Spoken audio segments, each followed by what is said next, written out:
Tu t'es déjà retrouvé bloqué à force de vouloir trop bien faire? Tu as une idée, t'y penses, tu tournes autour pendant des jours et au final, rien n'avance. Ce n'est pas ton manque de motivation qui t'empêche d'agir, c'est ton besoin de comprendre avant de bouger. Salut, moi c'est Ben et ça fait presque 10 années que je travaille en tant qu'indépendant sur le web. Et j'ai œuvré en tant que consultant, auteur, intégrateur, formateur dans des domaines variés comme l'impression 3D et le développement de sites internet et d'écosystèmes web. Aujourd'hui, au travers d'Ascensify, je te partage tout ce que j'ai appris ces 10 dernières années en tant qu'entrepreneur et créateur sur le web. Donc n'hésite pas à t'abonner à la chaîne et à activer la cloche pour m'aider dans cette aventure.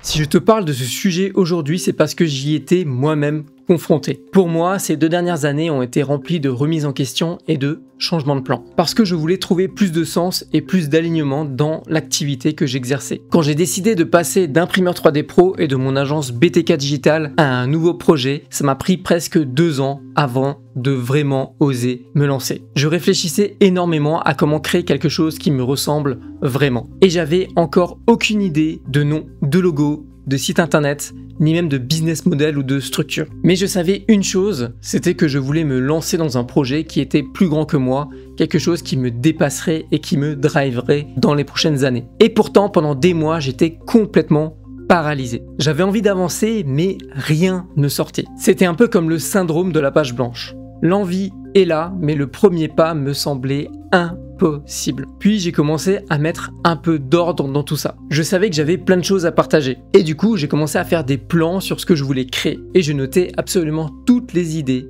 que je voulais partager. Mais clairement, on va se l'avouer, ça partait un peu dans tous les sens. Plus je réfléchissais, plus j'avais l'impression de tourner en rond. C'est là que je me suis rendu compte que de trop être dans la réflexion et dans la planification pouvait devenir un vrai frein dans ma quête de sens. Cet art de faire des plans sur la comète, de se perdre dans la surplanification et de toujours se projeter pendant que concrètement rien n'avance vraiment, c'est ce qu'on appelle l'overthinking.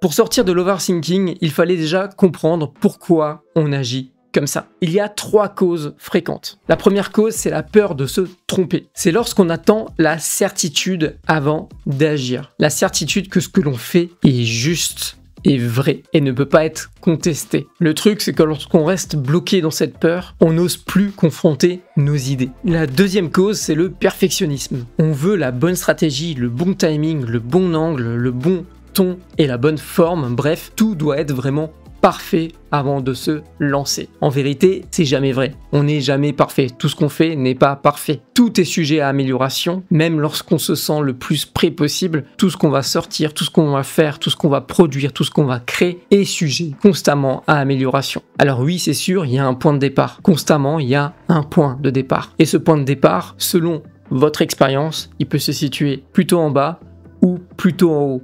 Mais dans tous les cas, il y aura une progression. Et la troisième cause, c'est le manque de clarté. Quand la direction est floue, notre mental essaye de combler le vide avec de la réflexion, de la planification. Et c'est là que le piège se referme. On réfléchit pour combler les manques, mais on ne produit aucun résultat concret. On a l'impression de beaucoup faire, mais sans avancer. C'est ce que j'appelle la fausse productivité. Et petit à petit, cette fausse productivité, ça érode notre confiance. Parce qu'on travaille, on fait, on fournit un effort, mais derrière, on n'a aucun résultat. Et ce manque de résultat fait diminuer notre confiance. Et comme la confiance diminue, on peut être tenté de retravailler son plan et de se rassurer. Vous le voyez venir, on retombe dans le cercle vicieux de l'overthinking, sans jamais oser passer à l'action. On fait du sur place sans même s'en rendre compte. Cette boucle sans fin finit par t'épuiser complètement. Tu perds confiance en toi et tu perds confiance dans ton projet. Parce que rien ne bouge et en prime, tu passes à côté des apprentissages que seule la mise en action peut t'apporter. Pour casser la boucle de l'overthinking, il n'y a pas de secret. Il faut passer à l'action. Alors oui, comme ça, tu peux te dire que c'est facile à dire. Et c'est vrai que quand tout est flou devant soi, comment savoir quoi faire, comment agir, vers quoi se diriger et par où commencer? Ce fameux syndrome de la page blanche dont je te parlais plus tôt. Pour ça, il faut commencer par la prochaine étape évidente et la prochaine étape la plus facile, la plus simple pour toi. Pour moi, le plus simple, au début a été de lister tous les thèmes dont je souhaitais parler et les prioriser par ordre d'importance. Pour moi et pour Ascensify, cet ordre a été assez simple à trouver grâce à une question qui m'a énormément aidé. Qu'est-ce que j'aurais aimé savoir il y a 10 ans quand j'ai débuté dans l'entrepreneuriat en ligne? Et la première réponse a été que, avant même de parler de stratégie, de technique de vente, de tunnel de vente, etc., le plus important était de communiquer sur la posture d'un entrepreneur, d'un créateur en ligne. Et c'est la base que je vais poser sur les prochaines semaines sur cette chaîne YouTube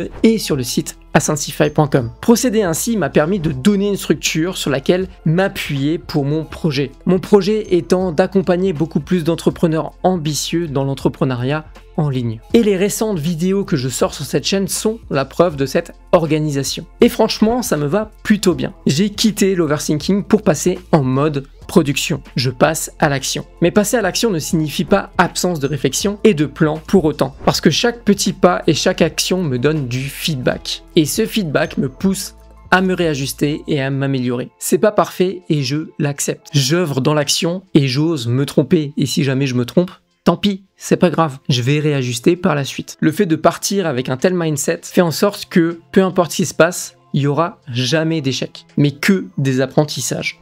En conclusion, réfléchir c'est bien. Poser son projet c'est important. Mais c'est également important de sortir de ce mode posé pour passer à l'action. C'est l'action qui va te donner les vraies réponses. Aujourd'hui, tu n'as pas besoin de tout comprendre avant d'agir. Tu as juste besoin de faire le prochain pas le plus évident. Parce que dans le fond, la clarté ne vient pas avant l'action, elle naît grâce à elle. Si tu veux justement gagner en clarté sur ton business, ton positionnement ou ta direction, je t'invite à découvrir Ascensify Clarity. C'est un mini programme que j'ai créé pour t'aider à y voir plus clair sur ta mission et sur ton business. D'ici là, souviens-toi, ce n'est pas la taille de ton plan qui compte, mais les petits pas que tu fais chaque jour. Sur ces belles paroles, n'oublie pas de t'abonner et d'activer la cloche, et je te dis ciao pour une prochaine vidéo.